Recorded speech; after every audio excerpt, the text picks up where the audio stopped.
El Señor esté con ustedes. Y con tu espíritu. Evangelio de nuestro Señor Jesucristo, según San Marcos. Gloria a ti, Señor. En aquel tiempo, cuando Jesús volvió de la región de Tiro, pasó por Sidón y fue hacia el mar de Galilea, atravesando el territorio de la Decápolis.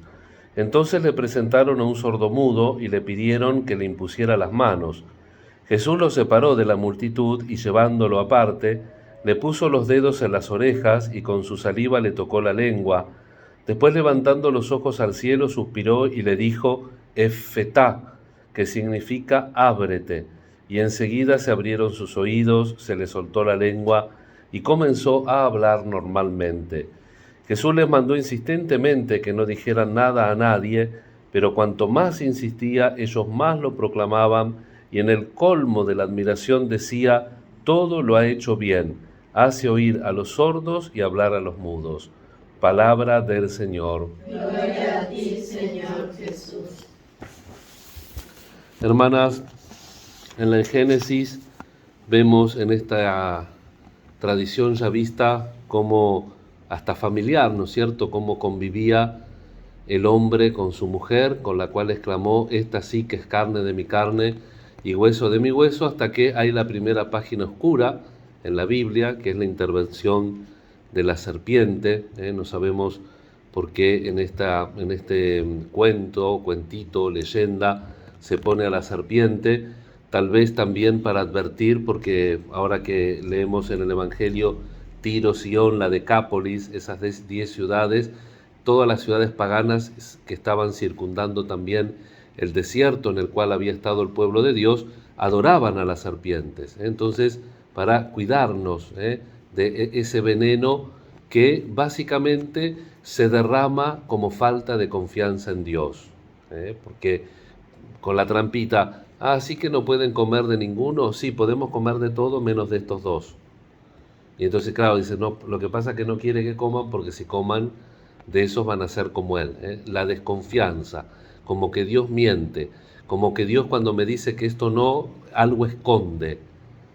Y en definitiva, el conocimiento del bien y del mal es ciertamente el árbol, porque tal vez vivir para siempre no hubiera sido tan semejante a Dios como decidir lo que es. Recuerda los dos árboles, el de la vida, el que comía del árbol de la vida no moría más, y el del conocimiento del bien y del mal, que ese sí que te hace como Dios, porque yo decido lo que hago.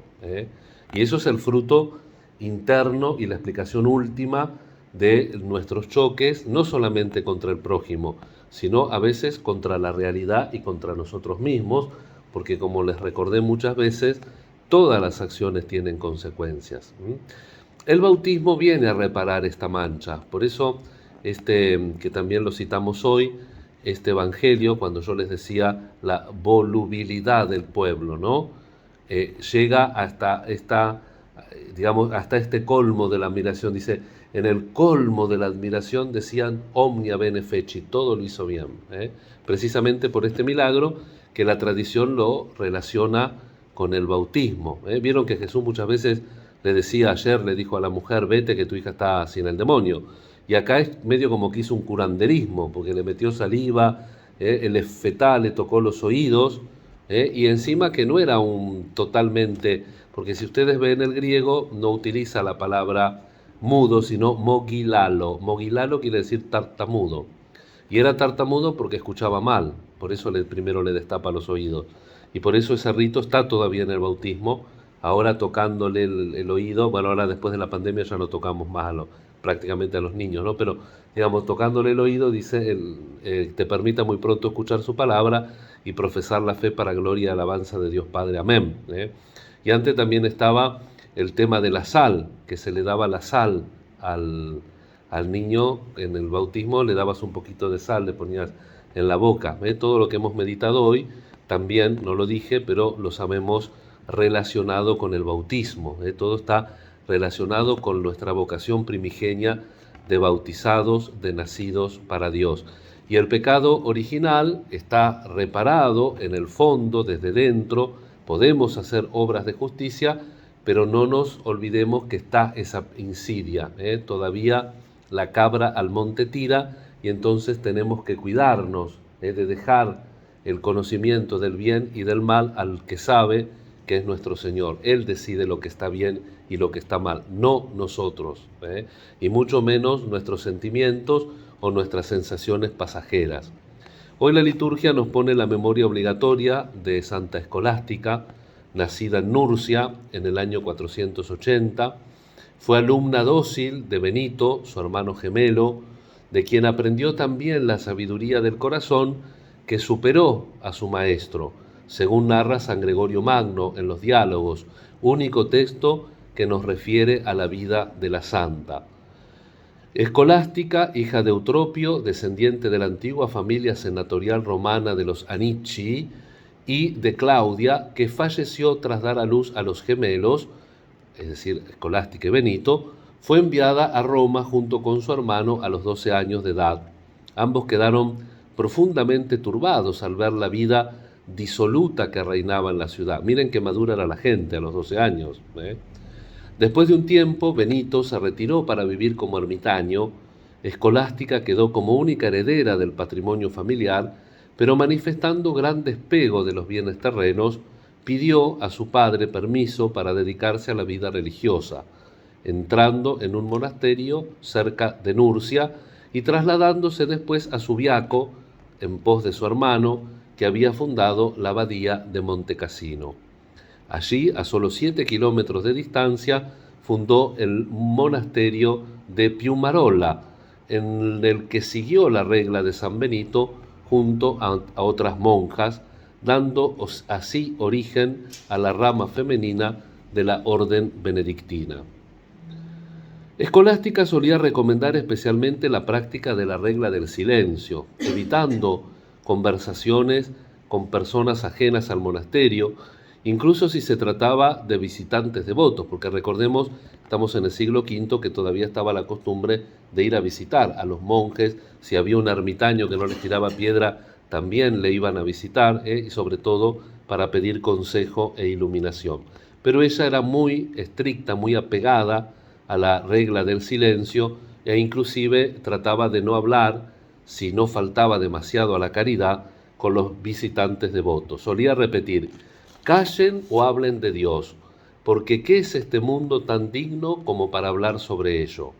Amaba hablar de Dios y sobre todo hacerlo con su hermano Benito, con el que se reunía una vez al año en una casita a mitad de camino entre los dos monasterios. El oficio de hoy, y con esto termino la reflexión, nos propone esta anécdota de la vida de los santos que voy a leer ahora. Cuenta San Gregorio que en el último de estos encuentros, el 6 de febrero del año 543, poco antes de su muerte, Escolástica pidió a su hermano que prolongasen su coloquio hasta el día siguiente. Benito se opuso para no infringir la regla.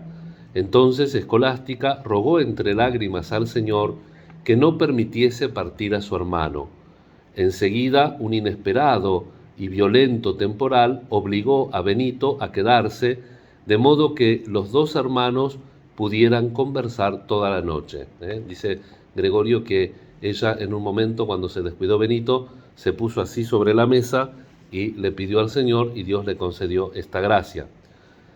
Sin embargo, la primera reacción de Benito fue la contrariedad. Dios omnipotente te perdone, hermana, ¿qué has hecho? Escolástica respondió: yo he rogado y él me ha escuchado. Ahora sal si puedes, déjame y regresa al monasterio. Esta victoria de la hermana no disgustó al hermano, porque precisamente él le había enseñado a dirigirse